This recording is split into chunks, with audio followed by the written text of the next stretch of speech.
First, I want to introduce Jackie Mercer to you. She is a professor at YSU, and she's really our local authority on Emmett Till. So I'm turning it over to Jackie as our moderator. Good evening. Thank you so much for coming. I'm pleasant. Hold on, I'm going to take this because I'm going to sit down in a minute. I appreciate all of you being here this evening. This case is near and dear to my heart. I first learned about Emmett Till when I was 25 years old. I'm a white woman that was raised in Columbiana County, so, right, it was never a part of my history. For me, the civil rights education I received was Rosa Parks, Martin Luther King, racism is over. It's in the past. That was it, right? So I was 25. I had been teaching high school English for 3 years and had a master's degree and had never once heard of Emmett Till, and came across a book about him courtesy of the YSU English Festival and was angry because this was a huge part of history that I had never ever heard of. So since then, it has definitely become a passion of mine to educate my students about what happened and how this became a catalyst for the civil rights movement. Because I think, and Keith was speaking to a group earlier, Keith and Dale both, and Keith mentioned that you're not getting the whole story if you don't hear about Emmett Till. So I think that this is such a key part of our history that is so often whitewashed, and that is what so many people fought against having have happened. So at any rate, thank you all for coming. I want to introduce this evening's panel members. So we have Dale Killinger, who is a retired special agent with the FBI. He's one of the good guys. He was the lead investigator when the FBI investigated the case from 2004 to 2006, right? Or 7? Okay, 2007. Dale is fantastic. I can't wait for you to hear from him. And we also have with us this evening Mr. Keith Beauchamp, who is a filmmaker and producer of a documentary about Emmett Till and of the Till movie. If you have not seen Till, you need to go home tonight and watch it. It is phenomenal. And it's on Amazon, right? It's on Amazon. Both films are on Amazon. So if you have not seen it, it's fantastic, but be prepared, have your tissues ready. It's incredibly powerful. So this evening what we're going to do is we're going to have a panel. I'm going to ask them a few questions and have them talk about their experiences and their work with the Till case, and then we're going to leave about a half hour to 45 minutes at the end for some Q&A. So if you have some questions, keep those in your brain, and we'll try to get to as many of them as possible. So again, thank you for being here. I appreciate all of you.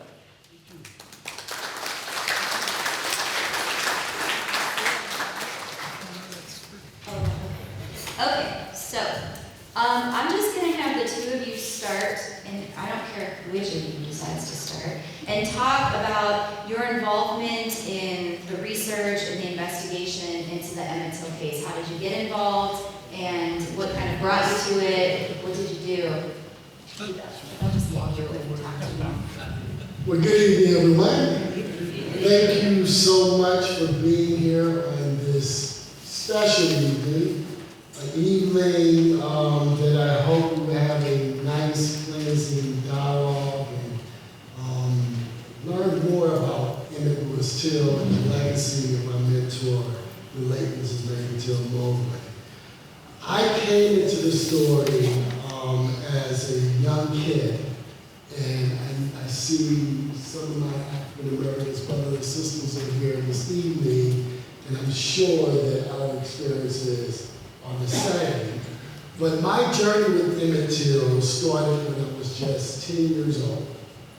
I grew up in the deep south of Baton Rouge, Louisiana, and I was in my parents' study going through old vintage magazines that they kept over the years. And I pulled out a magazine which had the story of Emmett Till in it. I began to thumb through those pages I came across and the angelic face of this young little boy, sort of a mirror image of myself at that time. And then on the other side of the page, there's this horrific face of this monster. I could not wrap my head around to what I was exactly looking at. And just so happened my parents were walking past the study and my mother looked in on me. She sees me holding this magazine. And she comes over and she looks over my shoulder and she finds that I discovered the horrific photograph of him. She calls my father into the study, and then they both looked at each other and said, you know what? I think it's time to tell them the story. So they sat me down at that particular moment to tell me what they knew about the lynching of Emmett Till. And they were just so shocked that I came across that photograph at that particular time. But throughout my life, the name Emmett Till kept resurfacing. When I got to high school, I was in a duration of dating. The first thing my parents would tell me before I left the house at night was, don't let what happened to Emmett Till happen to you. So it became an educational tool to teach me about the racism that still exists in this country, even today. But it wasn't until 2 weeks before my high school graduation where I would have my real run-in with racism. And that was when I was assaulted by an undercover police officer in 1989 for dancing with a white classmate of mine. So that's what truly spurred me into wanting to fight injustice, but I felt the only way that that could be possible if I became a part of a system to combat this social evil, right?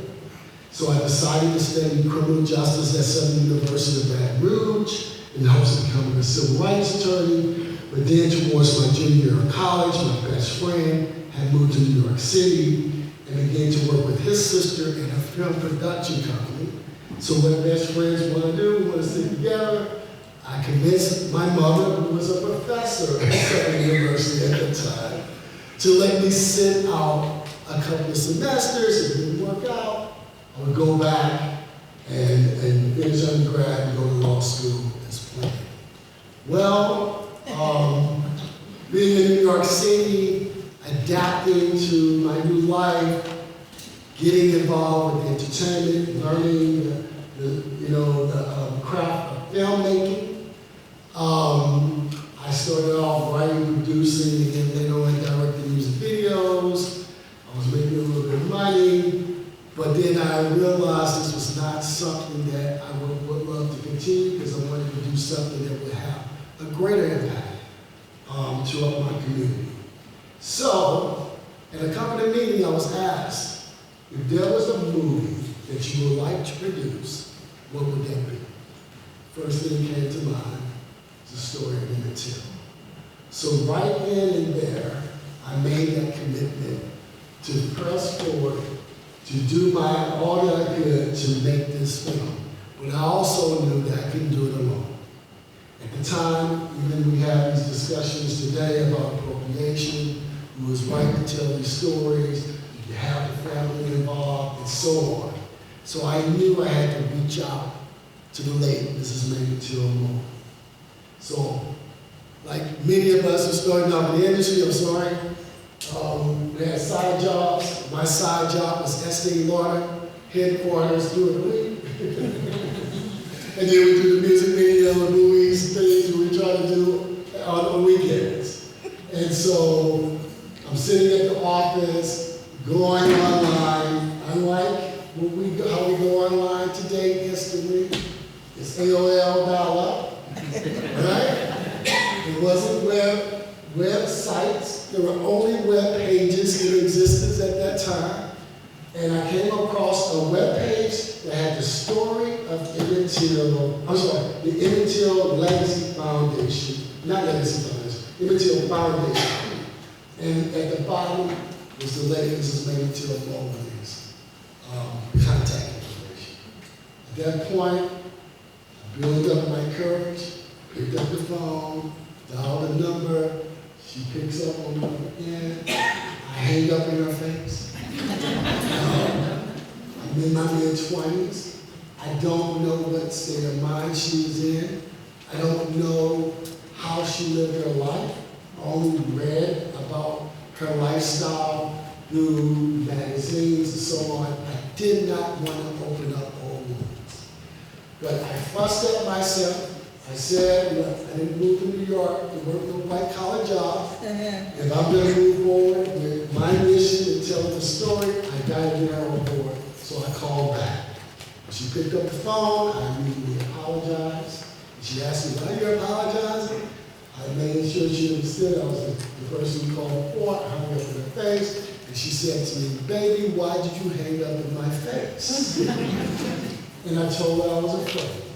And I began to tell her how I got interested in the story of Emmett Till and how I felt he was my kindred spirit.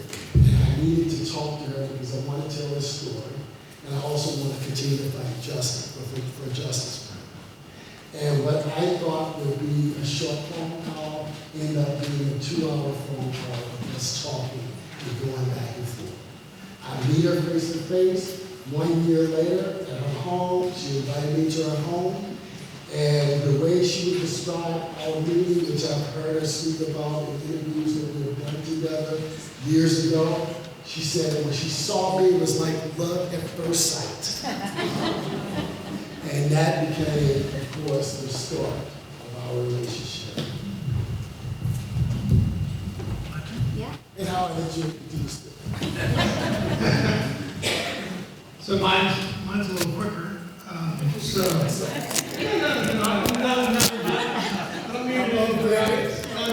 Not as right, sure will. I didn't know who Emmett Till was. So in 1996, I entered the FBI, and by 2004, I'd been there, a few years. And I literally got my boss said, come in the office second. We were a very small office, just 4 agents and a supervisor. And he said he had just been at a meeting at the United States Attorney's Office, and that we were going to open up a 49-year-old homicide and kidnapping, and that I would be the case agent. And I said, well, okay, right? That's a challenge. Who is it? What is it? And he goes, well, I don't know who it is. I've never heard his name. His name is Emmett Till. And apparently there's books written, and there's movies and documentary films and such and so on and so forth. But I really don't know the circumstances other than, and he conveyed, how he had allegedly whistled at this white lady, and 3 days later he was taken from the house and murdered. And my boss was a native of Mississippi. He grew up, an hour and a half from where Emmett Till was murdered. So he was a white guy. He had not heard of Emmett Till, and later I found out they didn't teach Emmett Till in Mississippi school. But I never heard of him, and much like, what's her name over here? Jackie. I know. Jackie and I have known each other years. Much like Jackie, my view of civil rights taught to me, in Pennsylvania was, sit-ins, the march, at Selma, dogs and water hoses, right? It wasn't the visceral reality that I was about to start to understand that Emmett Till walked into. So that's how I started my journey as the FBI case agent to lead the investigation. So I'm going to go back to Keith, and we'll just elbow you, Keith, if you Yeah, just talk for too long. This is therapeutic for me, so please, stop me. So, Keith, I was hoping that you could talk a little bit about the work that led you to the documentary, and then kind of tie that into how you ended up then working on the Till movie. Okay, let's see if I can do this. All right, so I made the decision to pursue the feature film. By this time, I had already gone to Mississippi Delta, early 90s, visiting, not visiting, but I wanted to be where Emmett Till was in 1955. I wanted to see the type of place that he was actually, where he was at, right? I get there, my father is with me, and I'm shocked. I'm shocked because it looked like time stood still. I'm not sure, many of you probably have gone to the Mississippi Delta, then you understand exactly what I'm talking about. So having the New York flavor, my dress was totally different than I was in the South. I stuck out like a sore thumb.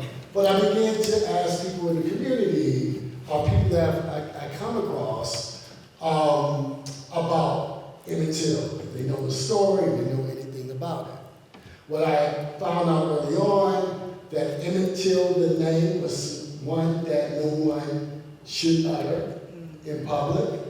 A lot of African Americans will warn you about speaking about Emmett Till at that time. So I ran across those incidents when I encountered some folks. I realized at that point it was going to be very difficult for me to get people to talk. So I had to throw this filmmaker's hat, because I wasn't a filmmaker at that time, aside to get to know people on the ground, to get them to trust me enough to tell me their stories. Some people came forward and so on, and through Mother Mobley, Emmett Till's mother, I was encouraged to speak with the late Simeon Wright, who many of you may know.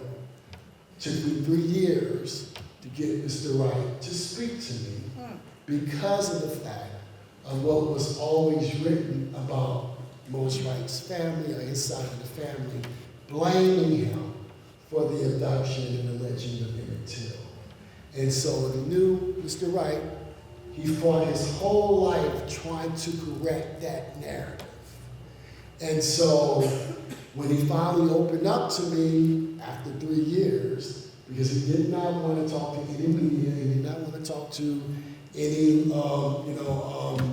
journalists or filmmakers, because they want to write what they wanted to write. They never write him or quote him properly. And so when he opened up, that opened up a whole world to me in terms of meeting witnesses who were actual players in the story itself.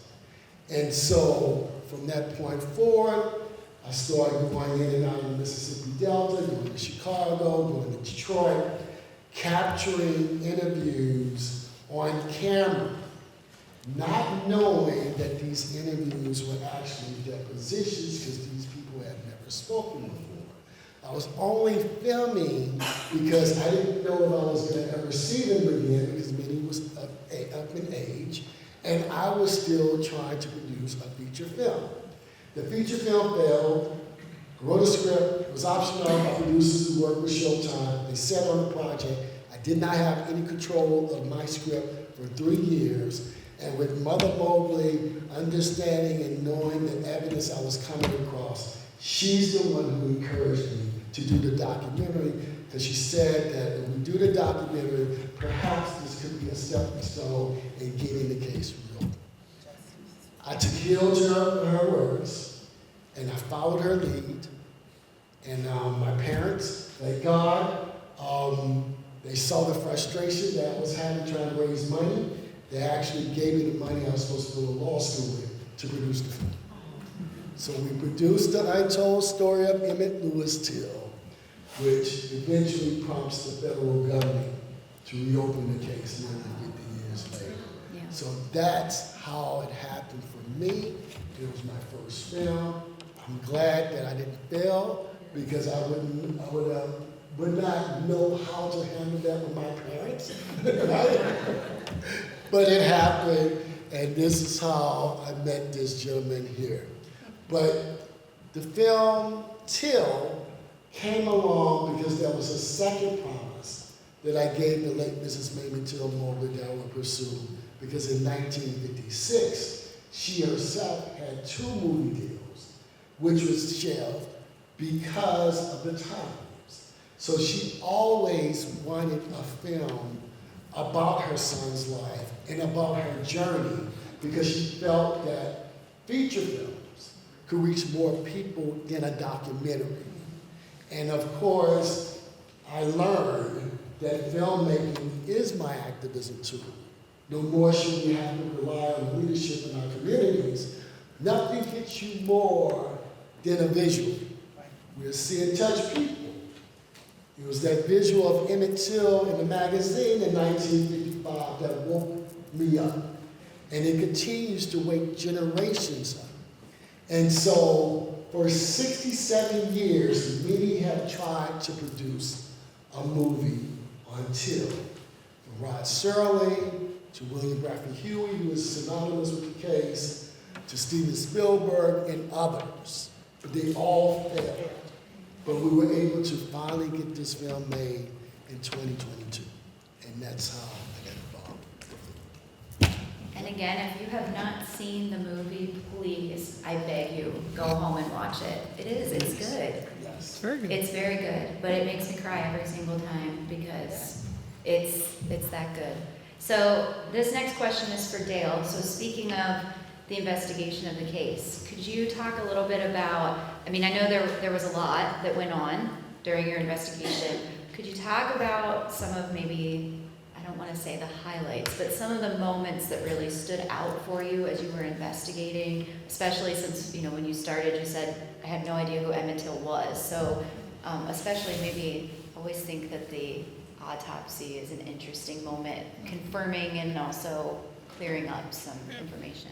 Exclamation two. Yeah, I'll kind of walk you through a little bit of it. So when we get that case, I go to the library, I get a book, and I just start research, right? Who's a witness, who's a subject, what evidence was there? Unfortunately, those books really didn't have a lot about the investigation, right? About the crime. They were civil rights books, but rightly so. So that really is the beginning, right? Like find documents that can start to identify who I need to be talking to. Of course, we knew we needed to talk to Carolyn. We reached out immediately to Carolyn through her sister to start to arrange a conversation with her.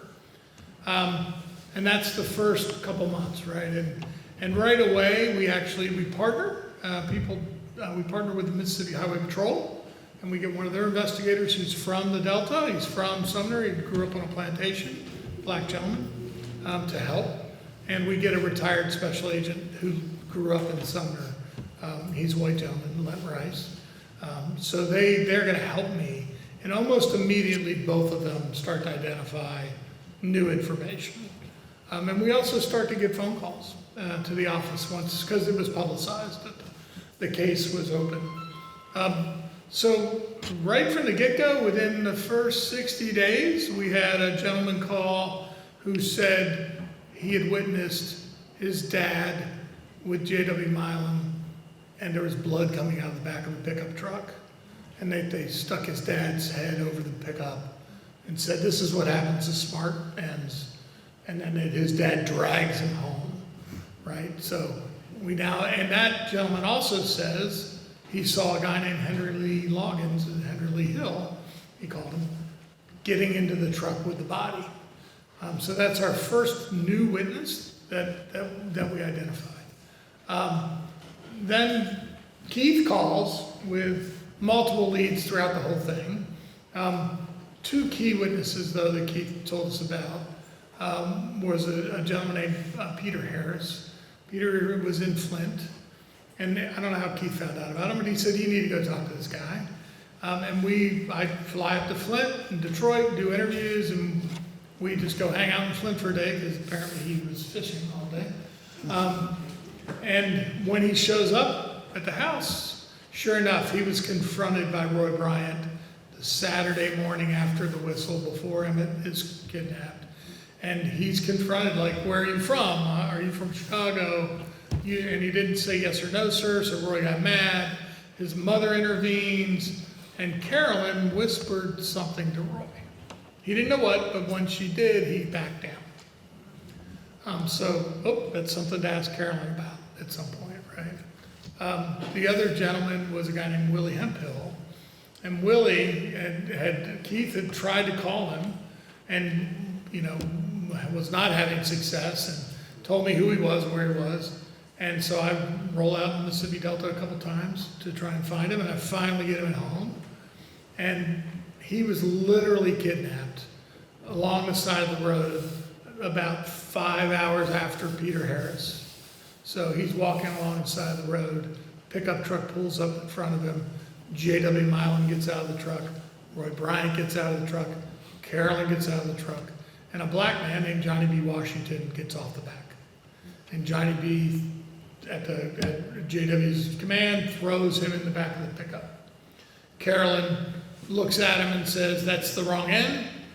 And he says, "Throw him out." And they literally tossed him onto his face on the side of the road and broke his teeth. And he lived with that, right? He went back home, and the landowner got him dental work later.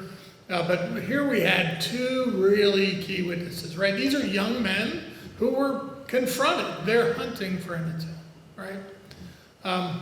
Fast forward, the next major thing is the trial transcript. Keith didn't bring us this lead. We were able to get this through, actually, Ricky Banks, the sheriff of LaFleur County. We had canvassed all the district attorneys and sheriffs and police departments for anything, and he wrote a letter back. "You need to go talk to this gentleman. He has a copy of the trial transcript." Cut a lead down to Gulfport, and they went out and they talked to this guy, and sure enough, he had a copy of the trial transcript in his attic, and he was able to give that to us. So major finding, I mean, of all the historical things that occur, that single document is the most vital, because it's a record of the testimony in 1955. So if I need Willie Reed to testify in 2007, all he really has to say is what I told him said in 1955 is true, right? And then just read that. You don't have to worry about, because we have a lot of memory changes that occur over the years. So finding that was huge. We got another call. I have some records. And I go out, and it's a white gentleman. And he literally tape recorded Roy Bryant in 1985. And Roy talks about the murder and the kidnapping. So, some huge things, right? Keith called again, and you'll hear this in the news tomorrow, the next day, about a pistol, right? So we go, and I get that pistol. So all of that cumulative new evidence leads us to talk to the district attorney to say we believe we might have enough to go for a grand jury. What do you think? Yes, but we have a major obstacle. The body in the grave is not definitively identified as Emmett Till. So we make the decision to let the family know that we're going to exhume the body. I had, in the very beginning, meeting the family, it was part of my first conversations. I set that up almost 8 months, almost a year before we had to ask them for permission. And let them know, if we get there, we're going to need to do this. And they supported us, most of the family, the close family. There were others who didn't. The Reverend C. Jackson didn't. But yeah, in May 2005, we go to Borough Cemetery, we exhume the body, we take him to the morgue. Just a surreal day. The first day we did, it was a 2-day event. But we open, caskets are contained in vaults, concrete vaults. We pull the lid off the vault, and there are fingerprints all over the top of the casket from the mourners passing by his casket in 1955. Because they put glass over it. Yeah, well, when we knew there was what they call a glass sealer. It's a special casket because he was so decomposed, right? His body had really decomposed a lot. So he really smelled. In fact, at the funeral, people were fainting. People talked about you could smell him a block and a half away. So we knew what to expect, but we're also very cautious, because if the glass broke and fell onto the body, it would contaminate the body, which we needed for evidence. So yeah, we wheeled him in. I helped carry the casket onto the gurney, and we wheeled him into the decomposition room. And there's apparently a special key to open a casket. I didn't know. The person with the casket key turned the thing, and we opened the lid, and there he was. And he was pristine. We were told to expect bones, but he was as pristine as someone buried 50 years earlier could be. You know, he had his hair in place, his skin was very leathery, but all the damage was there as well. So we loaded him up into a body bag, we took him off for x-rays and a CAT scan, we brought him back, we locked him up for the night, and then the second day was the physical autopsy itself. So the end result of all of that, probably the most astounding part on the second day was looking at the x-rays. Because the x-rays of the cranium, well, first off, most of the bones were gone. There are very few bones left. He was pieced together, the head was shattered. But there were lead fragments showing up on the x-rays. And it turned out they were lead pellets. He'd been shot with like a shotgun-like shell. And in the end, we found out there's 7.5 birdshot. So, you know, it was pretty amazing to see 4 PhD doctors standing there looking at these x-rays, right? We had the best forensic team we could assemble. So we do the rest of the work. We do forensic odontology. We compare his teeth to the known photos. And we do all this work, and in the end, we do DNA. And we compared, there's mitochondrial DNA, which is probably a little more nerdy than you want to hear, but it passes from the mother down. And we were able to show that his mitochondrial DNA was the same mitochondrial DNA that Simeon had, meaning they descended from the same people, right? Same mother, grandmother. So in the end, what do we got? It's Emmett Till for sure. The dental records show, the dental exam shows it, the DNA shows it, you know, the photographic evidence shows it. It's him. We know it's him. And how was he murdered? Well, he was shot in the head, you know, with a gun that used 7.5 birdshot. But he also had a broken femur and 2 broken wrists. And he, of course, his cranium, like I said, was a mess. He didn't have his brain. The brain had been removed at processing in Mississippi before being sent to Chicago. So that's like the big moment right there. And now we knew it was him. We knew he was murdered. You know, it was a homicide. We knew we had these witnesses. And then we delivered in the spring of 2006, I delivered 8,000 pages of the file to the district attorney, including all this audio tape we'd made with everybody because we recorded almost every interview. And the other key part, I guess, was Carolyn finally confessed, partially. So I developed a relationship with her. I used our behavioral analysis unit, like those are the guys that do serial killer advice. And I befriended her as best I could. And she called me one day, she actually paged me, and she said, I remember. And I went down to her house like a day or 2 later. We sat back and we did a lengthy interview, and she recalls Roy Bryant, J.W. Milam, and a guy named Elmer Kimball bringing Emmett into her home at the back of the store. And now what she did not say, I identified him. What she said was, I couldn't have identified him, which is a psychological tool to protect yourself. So we had all that evidence, plus other stuff. We gave all that to the DA in the spring of 2006. And I went off to FBI headquarters for a promotion for TDY and then later a promotion, and was called back in 2007 to present to the grand jury. That's it. That's the case. And what's the result? And what was the result? Oh, the grand jury was a no bill. So no bill is, so when you go to a grand jury, what your intent is do we have probable cause that would demonstrate that the individual charged has committed the crime charged, right? So in the case of Carolyn Bryant, the district attorney decided they would present several charges. One of those charges was murder. Another charge was manslaughter. We also presented Henry Lee Loggins because he was present, seen there by the truck as potentially being charged.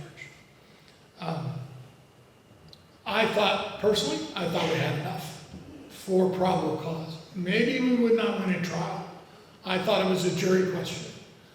We had Peter Harris, we had Willie Hemphill, and now we had Carolyn saying, well, first off, she said Peter Harris, when she whispered in Roy's ear, she admitted. I told him it's not him. So she actively said it's not Emmett Till. She would never admit to being at the truck with Willie Hemphill being injured.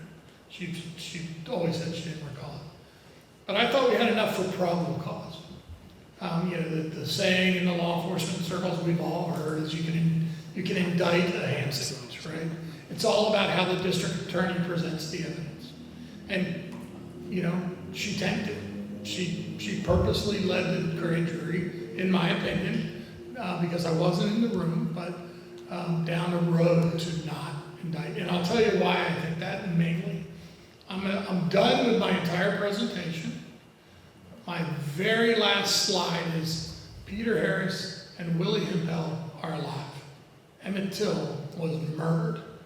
That was my last slide. She started to talk about the process, and we looked at murder, we did this, and I'm not supposed to be in the room anymore. They're supposed to have had me exit, and they forgot. But an older black lady was behind me, and she stood up and she said, "Why don't you let us vote? That's what you do with every other case." I thought, oh, okay. Now they realized I'm in the room, they told me to leave. Hour or so later, no bill. Something else, I forgot, something else happened in an hour. I'm sitting out waiting, and one of the assistant district attorneys who had never heard the case, didn't know anything about it, had been in the room for the presentation, walked out to get something, and he says to me, "I wish they just let me do this. This is my grand jury. I'd have an indictment in 5 minutes." And then they get a no bill, and I'm in, so no charge, right, for her or Loggins. And now we sit down in the office. I'm disappointed because I thought we had enough. And we're having a conversation about it. And I'm being respectful. I respect the grand jury process, right? I mean, I'm a career FBI agent. I respect our citizens. They do what's best, right? But they're also led by a district attorney. That gentleman who said, if they let me talk to him, it's my grand jury, walked in and said, "I've never been ashamed of my job before in my life, but today we didn't do justice." So that's the end of 2007. Disappointing. For sure. So I think I just have one more question before we open it up for a Q&A, but I think this might take a minute, so we'll see. So like I said, I learned about Emmett Till when I was 25, and I was angry because I had never learned about him, and so I made it one of my missions in life to make sure that every student I encountered as an educator for the rest of my career would learn about Emmett Till. And so over the course of the years since then, I'm not going to admit to how many at this point, but since then, I have encountered many people who have said, "Let it go. It's in the past. Why do you keep talking about it?" And so I wonder, Emmett Till he was not the first person to be lynched. He was not the last. We still see it happening today. Yep. But I wonder, in your opinion, the two of you, why do you think Emmett Till, out of countless others, is one of the names that we do remember and discuss 70 years later? Why does his story still resonate? I have my own thoughts, but I'm not on this panel, so I'm interested to hear what you think. So mine will be quick. And that is, I'm a white man. I can't know the experience of a black American. I just can't, right? I have my perspective, and I think it resonates because he was a child, because he was taken from home in the middle of the night, and there was no recourse that family could do. And I often talk about Simeon told me his father, Mose, when they drove off with Emmett, stood on the front porch and went, He couldn't do anything.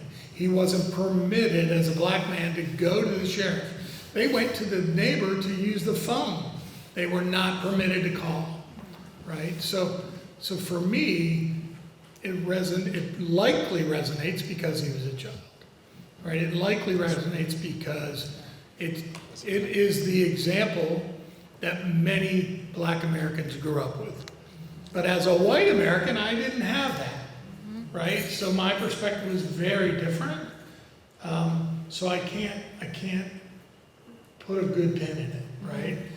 What I do know is that what I can say is, hey, I have my biases. I need to be cognizant of those and examine those when I can, so that I can be at least respectful of the different perspectives, right? So during the case, and you've heard me tell this many times, Jackie, you know, I get the case, and I think I told the story earlier today, so stop me if I've said it tonight.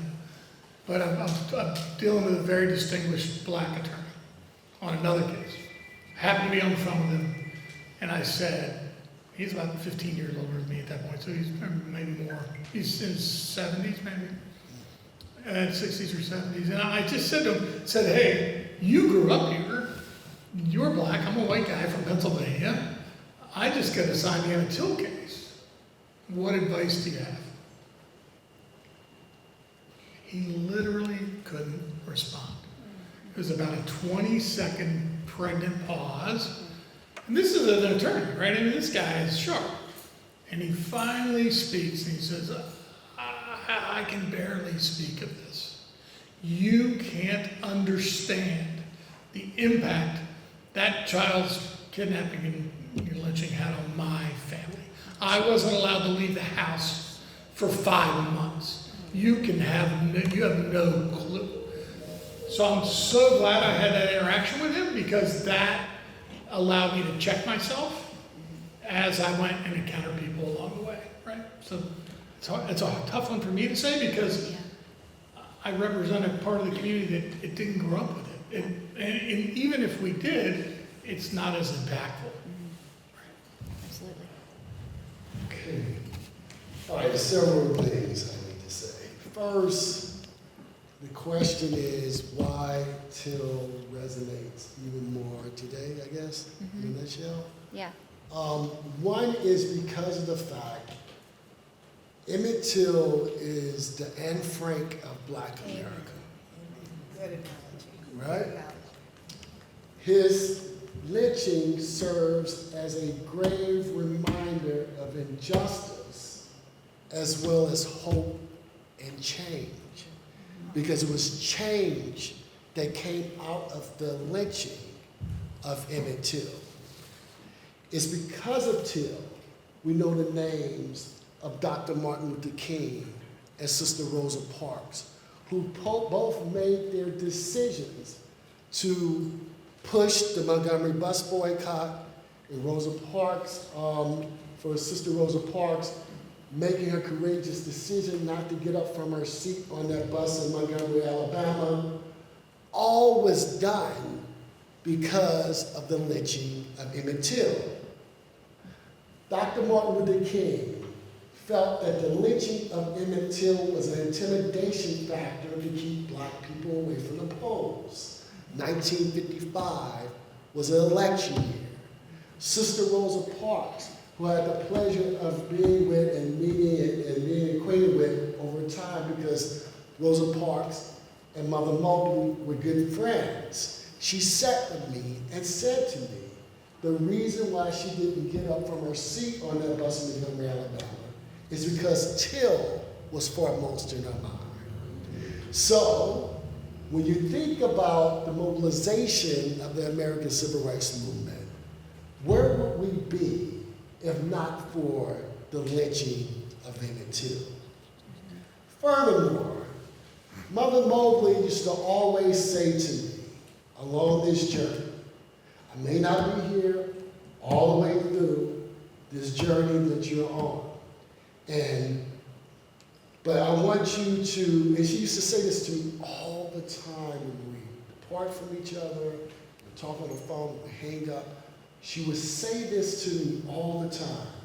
Keith, You must continuously tell Emmett's story until man's consciousness is risen, because only then it will mean justice for Emmett Till.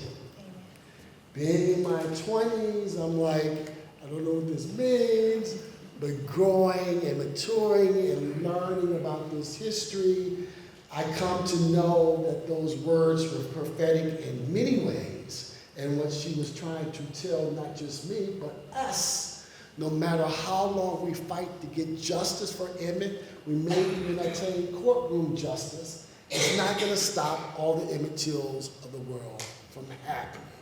Hence, why we continue hearing Emmett Till's name come up every time we hear about the deaths of black and brown people on the streets of America, whether it's at the hands of white supremacists or those who are sworn to protect us.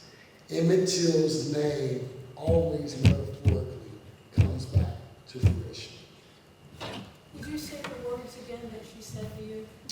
Sure. She said, we must continue to tell Emmett's story until man's consciousness is risen. Only then that will mean justice for Emmett Till. What a lot of people don't know, and we don't have to go through it tonight, she was clairvoyant. If you look at the film, if you hear her speak, people often wonder where she pulls this faith from, how she was able to get through. She knew something was going to happen to Emmett when he got on that train. She was fighting herself about letting him go. You see it in the film. In fact, if you saw the film, we cheated in certain ways because she actually collapsed when Emmett gets on the train, and she's not able to walk for days until she got word that Emmett was missing. That's when she gained strength in her legs to walk again. Most Right saw Emmett Till's murder take place 10 years before it even happened. He talks about it. And a lot of the stuff, I'll tell you where you can read it, but she knew what was going to happen, but she was fighting against culturally what African Americans do, especially when they live up north. You know, we have this rites of passage thing, where you send your children down south to be with their grandparents or southern family members, right? So that they can understand the white dominant society in which they live in and the mores of the South. So it's a lot of historical reasons why he was actually sent to Mississippi. And it wasn't his first time. His first time was at 9 years old, because a lot of people like to say it was his first time. He did understand the mores of the South. I know a lot of people would say that, innocent would say that. He understood all that. The whistling incident, the way he started whistling and stuff like that came from a 1940s cartoon that has a wolf that's whistling and another female wolf on a stage. It was a thing that the kids gravitated to, and they were doing at the time, and I got this from one of his best friends. And he did it in Chicago. They would do it all the time. That was the culture of Chicago as well. When you talk about construction workers on the streets, everybody was mimicking, what that culture. And unfortunately, he did it to the wrong person. Thank you. I did have one more question for Dale that wasn't on the sheet, but I just thought of it. Could you talk just a little bit, you talked about the No True bill that happened. Could you talk a little bit more about like subsequent times that the case was opened or other things that happened after that? Yeah, so 2017, a gentleman named Tim Tyson wrote a book, and he had interviewed Karen Brown, and Keith probably does it better than I do, but basically he said she made some admissions that she had not made before, and the FBI ended up reopening the case, and actually the reopening thing is a pet peeve. I used to tell people that the 2004 case was not a reopening, that it was the first time the FBI investigated Emmett Till's death. But in fact, we actually opened a case in 1991 when we got some information from somebody. And we closed it pretty quickly, but it turns out we actually had a very brief investigation in 1991. But we didn't do anything in 1955. So, but anyhow, back to 2017. So Tyson says he interviewed her. He has some notes from these interviews. The FBI opens its investigation. I was not in Mississippi, so I didn't work the case. I did talk to the case agents a couple times. And there was a lot of questions around the veracity of Tyson's words, not, you know, so there was, in particular, I was told that, you know, one of the federal judges was not happy that, you know, anyhow, that they were a lot of questions around Tyson's words. And apparently he wasn't able to back up what he said, is the way it sounded. So I was, you know, they were moving toward, I guess, closing at that point. And yeah, so anyhow, I actually had to do some grand jury work on it, so I had to be very careful what I say, because that's all. Come on, you're retired now. No, it doesn't matter. Tell everybody. That's not how it works. Come on. That's not how that works. Come on. But You know anyhow, you want to. you know, and she had written a book called, or a memoir, manuscript of her, you know, her experience with the case, and you know, if you read that document, it's clear she's trying to promote a particular line of story, you know, for her. The one thing I will say about Carolyn, because I'm probably the one human being who spent hours and hours and hours with her, that can talk about it and has recorded most of it.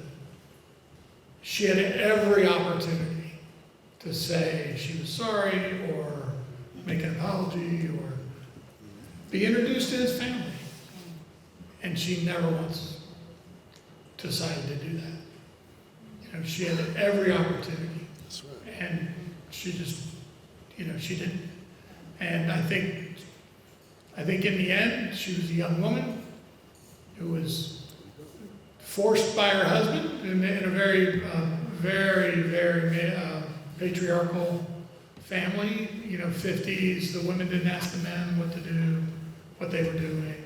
He just left. He left her alone to run the store, and she didn't like it because she's a young white woman dealing with black clientele all day long. She's up early. She has 2 kids.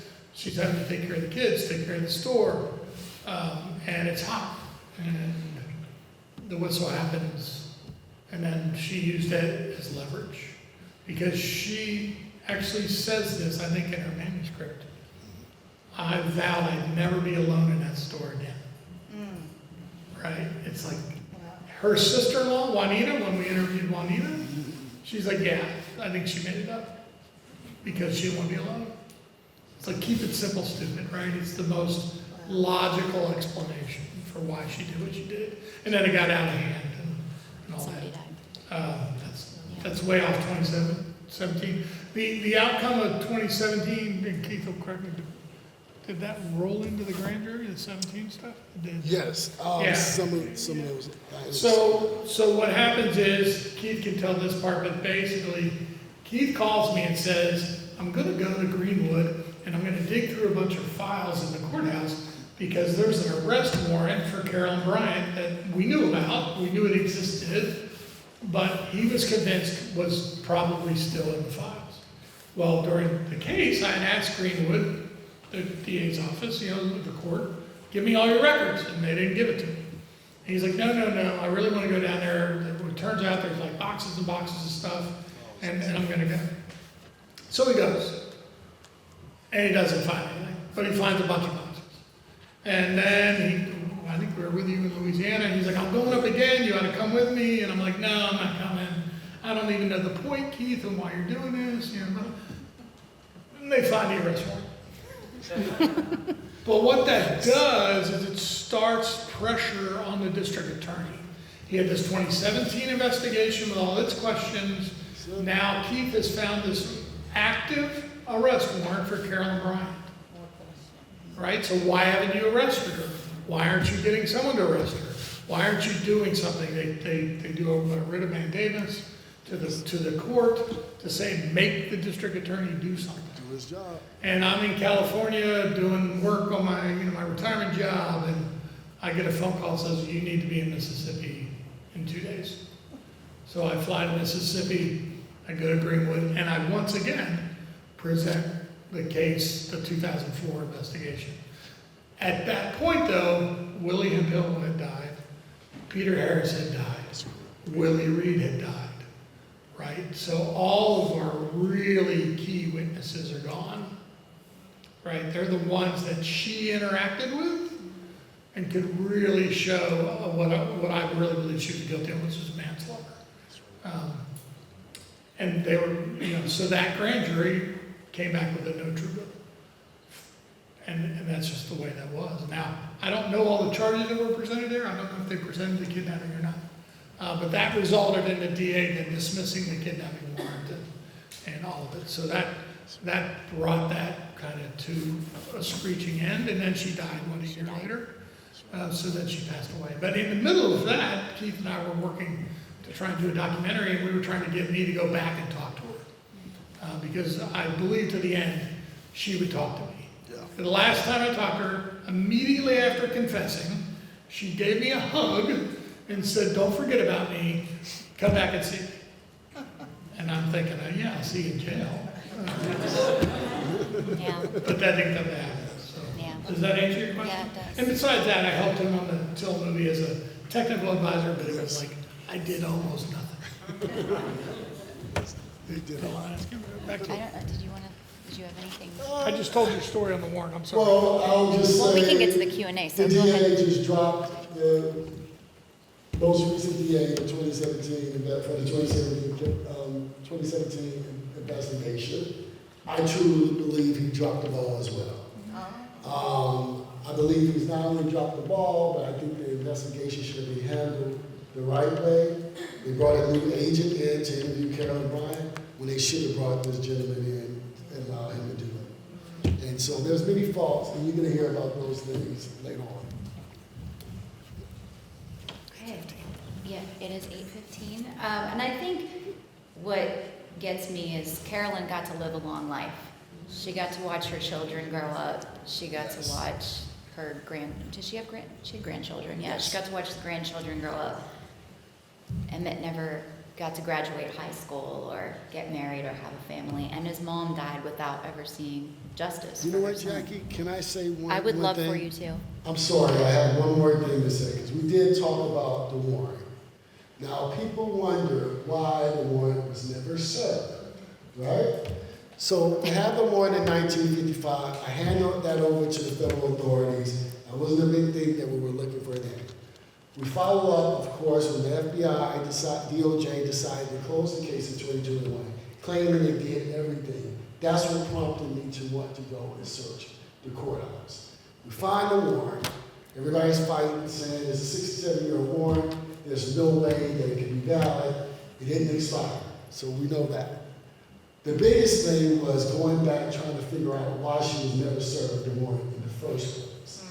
And from the prosecutors to law enforcement, they all said, because of chivalrous impulse, we decided not to go after her because she's a young white woman, a white mother with children to take care of.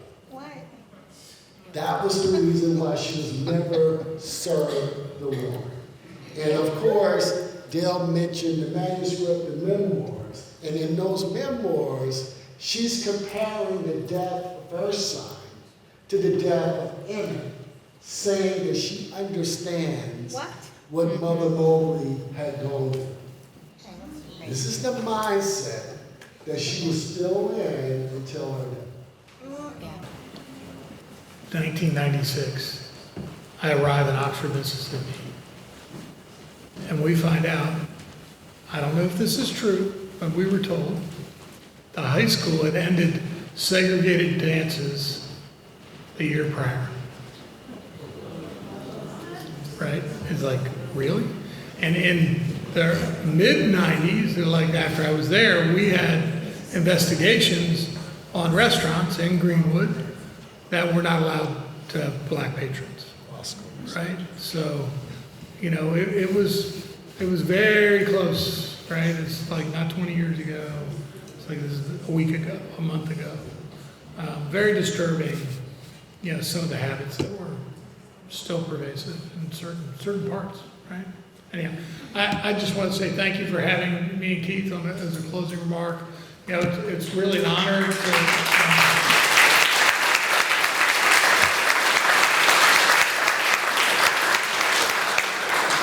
I'm going to say it's an honor to represent you.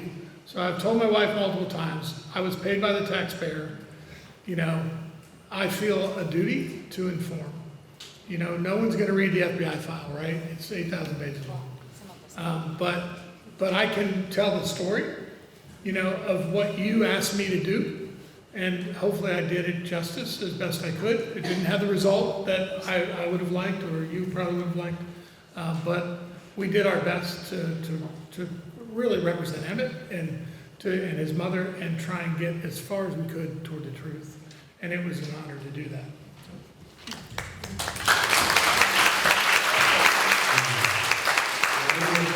Detail and Jackie and Penny for bringing us here this evening. As we stated earlier, the 70th anniversary of Emmett Till is this Thursday, August 28th. Please, if you have a moment, if you share the film, please watch the films, please say a prayer, and so on. But I do want to leave you with some words of a good friend of mine, the late John Hendrick Clark. And he stated that no people are truly free until they become the instrument of their own liberation. Freedom is not to be bequeathed from one generation to the next. Each generation must take and maintain its freedom with its own hands. Stay encouraged. In the midst of what we're dealing with, the tide will change. Thank you so much.